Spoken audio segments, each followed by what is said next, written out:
Welcome into another edition of Path to the Playoffs. Casey Phillips here with senior writer and editor Scott Smith. And as always, we are here to keep you updated on what it is going to take for the Buccaneers to get a playoff spot, what that route is going to look like. So as always, we start off with just what happened this last weekend. Tell us about the games that would have affected the Buccaneers' path to the playoffs. Well, the Buccaneers took care of their own business by beating the Falcons to improve to 9-3, which has them tied with the Packers for the second best record in the conference behind the Cardinals, who got Kyler Murray and DeAndre Hopkins back and then beat the Bears. So they stayed in the first seed overall.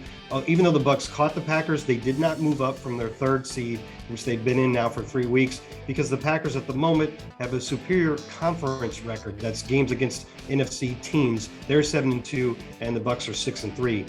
Behind the Bucs, Dallas won and the Rams won, both of them kind of coming out of little slumps. So they stayed in the fourth and fifth seeds. And the only real change in the NFC seedings was Washington, which is really on a roll, moved up to 6 after winning, and San Francisco dropped to 7 after losing to Seattle. So the scenario didn't change a bunch for the Buccaneers, but I guess you could say they held serve and are still in position to fight for that 1 seed down the stretch.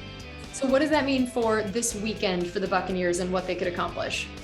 Well, like I said, the Bucs are in third in the overall NFC standings, but they now have a 4-game lead in the division because the Saints lost to Dallas on Thursday, and then the Bucs beat the Falcons, of course, and the Panthers were inactive or on their bye. So all 3 of those teams are now 5-7, giving the Bucs a 4-game lead with 5 games to go. So I probably don't need to do the math for anybody here, but I can tell you the exact scenario that the Buccaneers can actually clinch a playoff spot this week, which a couple weeks ago I probably would not have anticipated happening. The Bucs are one of only 3 teams, along with the Packers and the Cardinals, in either conference that can clinch a playoff spot this week. And for the Buccaneers, it would be clinching the division if they beat Buffalo, Carolina, or Atlanta beats Carolina, and then New Orleans has to lose to the Jets.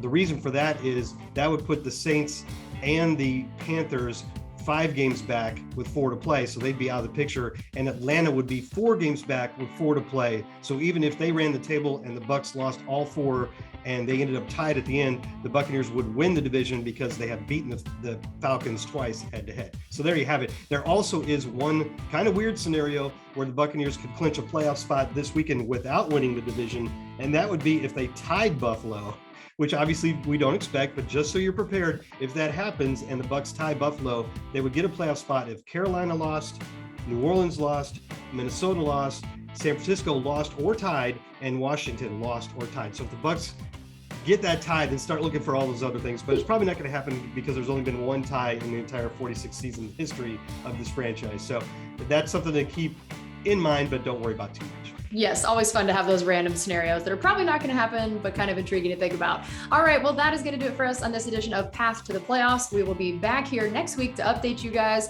on what that path is looking like for the Buccaneers. We'll see you then.